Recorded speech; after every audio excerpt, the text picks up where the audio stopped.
कहते हैं मन दुनिया में सबसे ज़्यादा शक्तिशाली चीज़ होता है। अगर किसी चीज़ को तुम पूरे मन से चाह लो तो तुम उसे हासिल कर सकते हो। यह मेरा नहीं, सभी महापुरुषों का कहना है। लेकिन अगर यह सत्य है तो जो हम अपने मन से चाहते हैं वो हमें हासिल क्यों नहीं होता है। कोई भी इंसान अपने मन से दुख तो नहीं चाहेगा, लेकिन वो रहता तो दुखी ही है। हर इंसान अपने मन से कामयाब होना चाहता है, खूब पैसा कमाना चाहता है, लेकिन फिर भी वह कामयाब नहीं होता। भला दुनिया में कौन ऐसा इंसान होगा कि जो अपने मन में यह चाहेगा कि मैं ना कामयाब रहूं या मैं पैसा ना कमाऊं। सोचने की बात है तो इसमें दो चीज़ें निकल के सामने आती हैं दोस्तों। या तो वह महापुरुष गलत हैं या तो वह महापुरुष गलत हैं जिन्होंने यह बात बोली कि मन से आई हुई चीज़ हासिल हो जाती है, या फिर हम गलत हैं। आज की कहानी जो मैं आपको सुनाने जा रहा हूँ उसमें आपको एक ऐसा मंत्र मिलेगा जिससे आप यह समझ पाएंगे कि अपने मन से कोई भी चीज़ कैसे करवाई जाती है, मन में किसी भी बात का बीज कैसे बोया जाता है। दोस्तों, इस कहानी से आपको अच्छी तरह समझ में आएगा। इससे आप यह भी समझ पाएंगे कि आकर्षण का नियम कैसे काम करता है। यह कहानी बहुत छोटी सी है लेकिन बहुत ही काम की है। इससे पहले कि आप इस कहानी में खो जाएं, इस चैनल को सब्सक्राइब ज़रूर कर लेना। तो चलिए शुरू करते हैं आज की कहानी। एक बार की बात है, एक आदमी के जीवन में सिर्फ दुख ही दुख था। वह जो भी काम करता उस बेचारे का काम पूरा नहीं होता। घर में आता तो घर में कलेश बना रहता, किसी से मदद मांगता तो कोई उसकी मदद नहीं करता। ऐसा लगता था कि चारों ओर से दुख का पहाड़ उसी पर टूट पड़ा है। उसे समझ नहीं आ रहा था कि मैं दुखों से बाहर कैसे निकलूं। वह दिन रात यही सोचता रहता था कि मैं अपने दुखों से छुटकारा कैसे पाऊं। इसी कारण वह रात में सो भी नहीं पाता था। उसकी आंखों के नीचे बड़े बड़े काले घेरे बन गए थे, जो इस बात का प्रतीक था कि वह आदमी कितना दुखी है और कितना चिंतित है। कभी कभी उसके मन में तो आत्महत्या करने का भी ख्याल आता था, लेकिन अपने परिवार की चिंता करके वह यह कदम नहीं उठा पाता था। वह इतना दुखी हो गया था कि उसने निर्णय किया कि वह इन दुखों से छुटकारा पाकर ही रहेगा। इसके लिए चाहे मुझे कितनी भी मेहनत करनी पड़े, कुछ भी करना पड़े, चाहे अंगारों पर चलना पड़े, लेकिन अब वह इन दुखों से छुटकारा हासिल करके ही रहेगा। ऐसे ही उसने एक दिन अपने मित्र से पूछा कि मैं अपने जीवन को कैसे सुधारूं। उसके मित्र ने उसे बताया कि तुम किसी बाबा के पास जाओ। बाबाओं के पास ऐसा मंत्र होता है जिससे सारे दुख मिट जाते हैं, जीवन खुशियों से भर जाता है और धन संपदा भी हासिल हो जाती है। तुम किसी ऐसे बाबा के पास जाओ जिससे तुम्हारा काम बन जाएगा। उस आदमी के मन में यह बात पूरी तरह से बैठ गई कि कोई बाबा मेरा दुख दूर कर सकता है। अब उसे किसी बाबा के बारे में पता चलता तो वह उस बाबा के पास पहुंच जाता, उस बाबा को अपनी सारी समस्या बताता और उससे उसका समाधान पूछता और कहता कि बाबा, मैं कुछ भी करने के लिए तैयार हूँ, लेकिन मुझे मेरी इन समस्याओं से छुटकारा दिला दीजिए। आप जो कहेंगे मैं करूँगा, लेकिन मेरे जीवन को सुधार दीजिए। बाबा उसे कुछ टोने टोटके बता देते थे और बदले में दान दक्षिणा ले लेते थे कि यह टोना टोटका करने के बाद तुम्हारे घर में सुख और शांति बनी रहेगी। बस इस टोटके को पूरी विधि के साथ करना। वह आदमी घर लौटकर पूरी विधि के साथ टोने टोटके करने लगा, लेकिन बहुत टोने टोटके करने के बाद भी उसके जीवन में बदलाव नहीं आया। इसके विपरीत उसका जीवन और ज़्यादा दुखी हो गया। जो भी बाबा उसे टोना टोटका देता था, बदले में उससे दान दक्षिणा लेता था। इस चीज़ से उसका धन भी धीरे धीरे खत्म हो रहा था। इससे उसके जीवन में दुख और ज़्यादा बढ़ गए।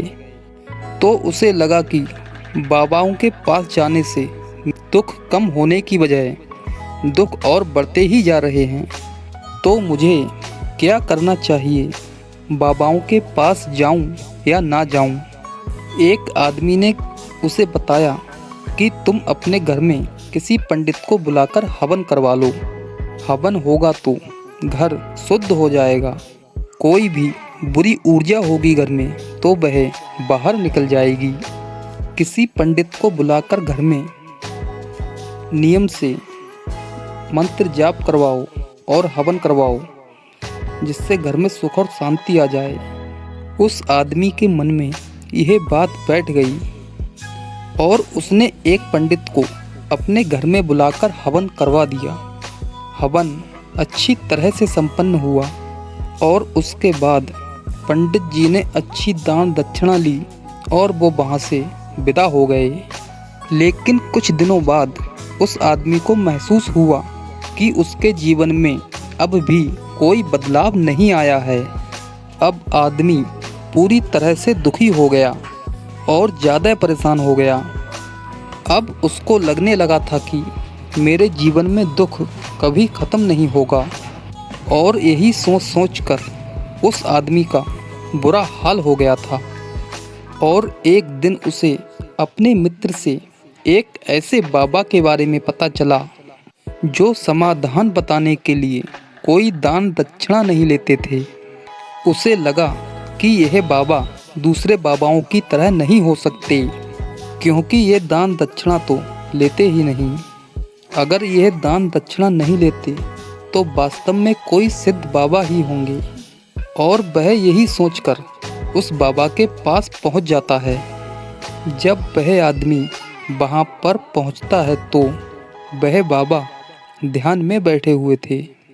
यह देखकर वह आदमी वहीं पर चुपचाप बैठ जाता है और बाबा के ध्यान से बाहर आने का इंतज़ार करने लगता है। थोड़ी देर बाद जब बाबा ध्यान से बाहर आए तो उनने अपने सामने एक दुखी इंसान को देखा। उसकी आँख के नीचे काले घेरे देखकर समझ गए थे कि वह इंसान अपने जीवन से कितना ज़्यादा दुखी है। उसे संबोधित करते हुए बाबा ने पूछा कि बच्चा क्या चाहते हो? बाबा के पास क्या लेने आए हो? उस आदमी ने कहा कि बाबा, मैं जीवन में बहुत ज़्यादा परेशान हूँ। मैंने इन दुखों को दूर करने के लिए बहुत सारे रास्ते अपनाए और वह सारी तरकीब करके देख ली जो किसी बाबा ने मुझे बताई, लेकिन मेरे जीवन के दुखों में कोई कमी नहीं आई। लेकिन मेरे जीवन के दुखों में और ज़्यादा बढ़ोतरी होती गई। मुझे समझ नहीं आ रहा है कि मैं क्या करूं। कभी कभी तो मैं आत्महत्या करने की सोचता हूं, लेकिन अपने परिवार की सोचकर मैं यह कदम नहीं उठा पाता। मैंने आपके बारे में बहुत सुना है बाबा, और मैं बहुत उम्मीद के साथ आपके पास आया हूँ। कृपा करके मुझे कोई ऐसा मार्ग बताएं जिससे मुझे अपने दुखों से छुटकारा मिल जाए। मैं अपने दुखों से छुटकारा पाने के लिए कुछ भी करने को तैयार हूँ। आप मुझे कोई भी रास्ता बताएं, चाहे वह रास्ता कितना भी कठिन क्यों ना हो, मैं उसको पार करके रहूँगा। बाबा ने महसूस किया कि यह आदमी तो सच में बहुत ज़्यादा परेशान है। बाबा ने उसकी बात सुनकर कहा कि दुखों को दूर करने के लिए मंत्र ऐसे ही नहीं बनते। मंत्र पाने के लिए कुछ करना पड़ता है। तुम कुछ कर सकते हो। यह सुनकर उस आदमी ने सोचा कि बाबा मुझसे दान दक्षिणा मांगेंगे, लेकिन और कोई रास्ता ना पाकर उस आदमी ने हाँ किया। बाबा, जितनी भी दान दक्षिणा चाहिए मैं आपको देने के लिए तैयार हूँ, लेकिन आपका मंत्र सच्चा होना चाहिए, काम पूरा होना चाहिए, उसका फल मुझे मिलना चाहिए। उसके बाद आप जो भी दान दक्षिणा चाहते हो मैं आपको दे दूँगा। बाबा ने कहा कि दान दक्षिणा तो बहुत छोटी चीज़ है, मुझे वह नहीं चाहिए। इसके बाद वह आदमी सोचकर बोला कि मैं अंगारों पर भी चलने के लिए तैयार हूँ, आप मुझे बस आज्ञा दीजिए। बाबा ने कहा, अंगारों पर चलने वाली छोटी चीज़ मैं तुमसे नहीं कराने वाला हूँ, मैं तुमसे कराने वाला हूँ वह बहुत कठिन मंत्र है, उसे पूरा कर पाओगे? उस आदमी ने कहा कि बाबा आप मुझे बताइए तो सही, करना क्या होगा, मैं कुछ भी करने को तैयार हूँ। बाबा ने कहा कि यहाँ से जब तुम अपने घर जाओ तो तुम अपने मन में यह दोहराते जाना कि मैं सुखी हूँ, मैं सुखी हूँ, मैं सुखी हूँ। बार बार अपने मन में यही दोहराना, लेकिन याद रहे यह जुबान पर नहीं आना चाहिए, इसे सिर्फ मन में दोहराना है। यह सुनकर वह आदमी बोला, बाबा बस इतनी सी बात, यह तो मैं चुटकी बजाकर कर लूँगा, लेकिन इससे होगा क्या? बाबा बोले, इस मंत्र को करके देखो, वैसे भी तुमने इतने बाबाओं के मंत्र किए हैं तो इस मंत्र को भी करके देख लो। उस आदमी ने सोचा कि बाबा कुछ दान दक्षिणा तो ले नहीं रहे हैं और छोटा सा मंत्र है, इसे तो मैं कर ही लूँगा। वह बोला, ठीक है बाबा, मैं ये मंत्र ज़रूर करूँगा। वह आदमी वहाँ से उठकर चलने लगा।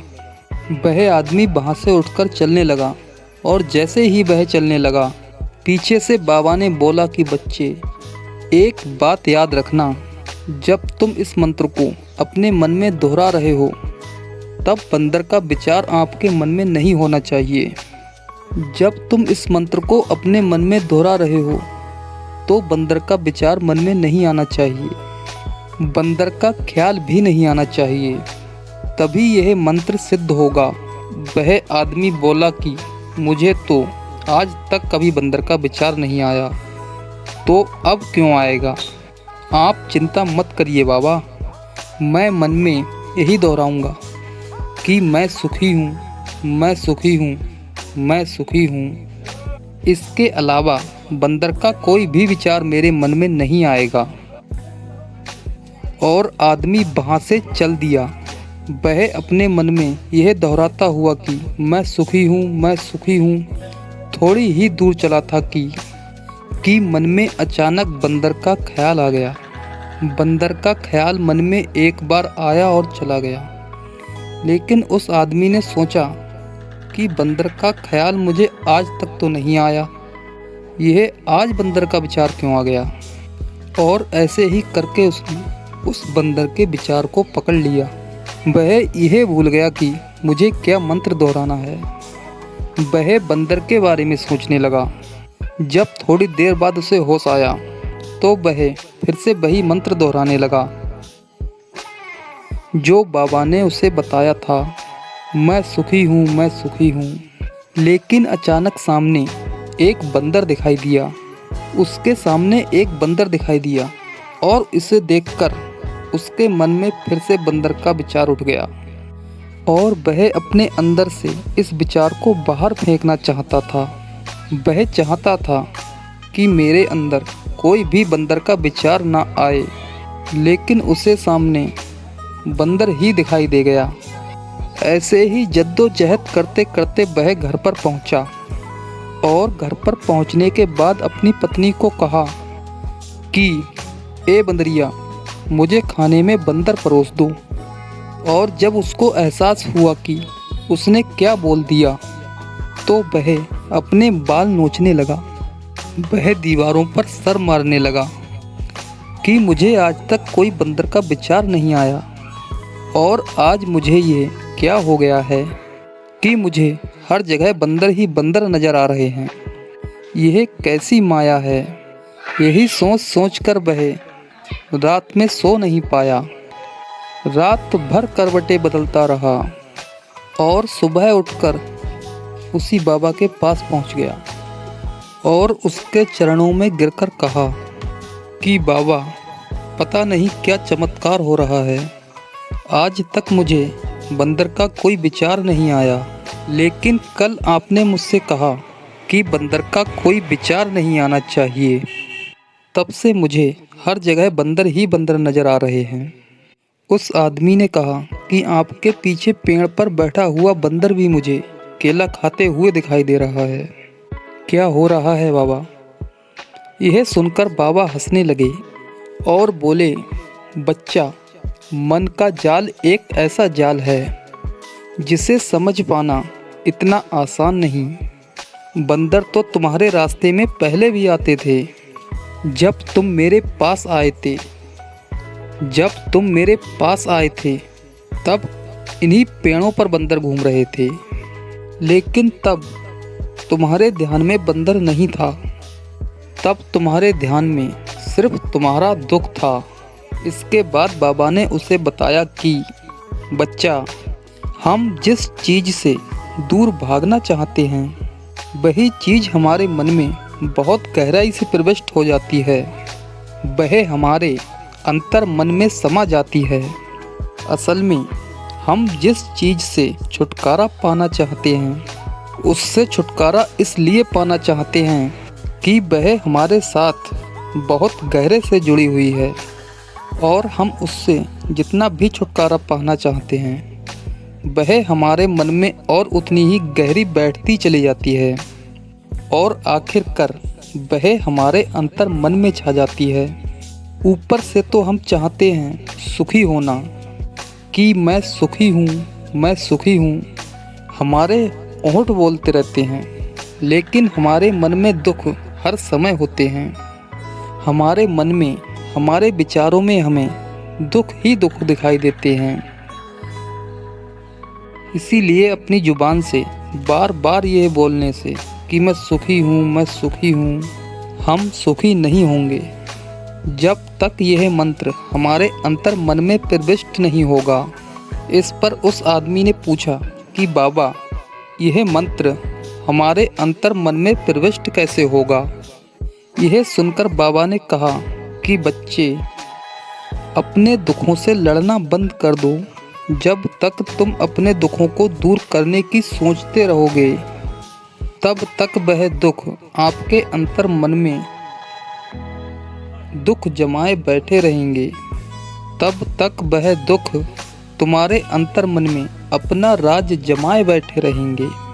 और जिस दिन तुम उन दुखों के बारे में सोचना ही छोड़ दोगे, उन दुखों से छुटकारा ही नहीं पाना चाहोगे, उसी से तुम्हारी ज़िंदगी के दुख दूर हो जाएंगे, गायब हो जाएंगे। तो किसी भी चीज़ से छुटकारा पाने के लिए हमें उस चीज़ के बारे में सोचना पड़ता है, और हम जितना ही उस चीज़ के बारे में सोचते हैं और वह उतनी ही गहरी हमारे मन में प्रविष्ट होती चली जाती है। हम अधिकतर समय दुखों के ही बारे में सोचते हैं। हम यही सोचते हैं कि हमारे जीवन में दुख है और हमें उससे छुटकारा कैसे पाना है।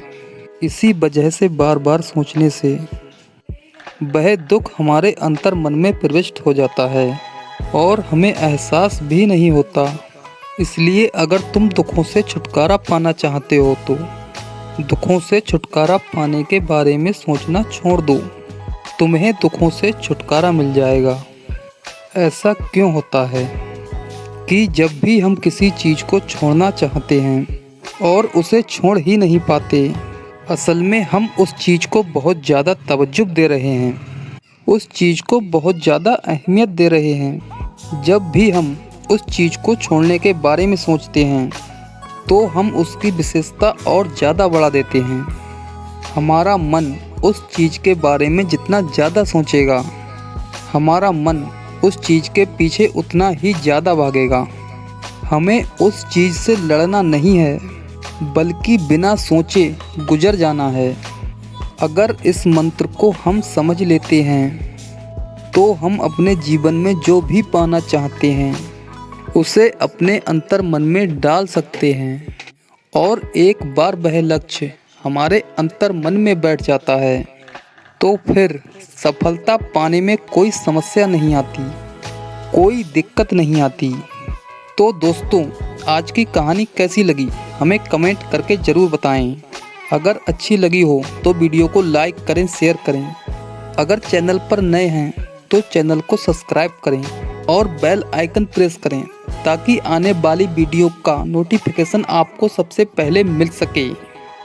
वीडियो को देखने के लिए बहुत बहुत धन्यवाद।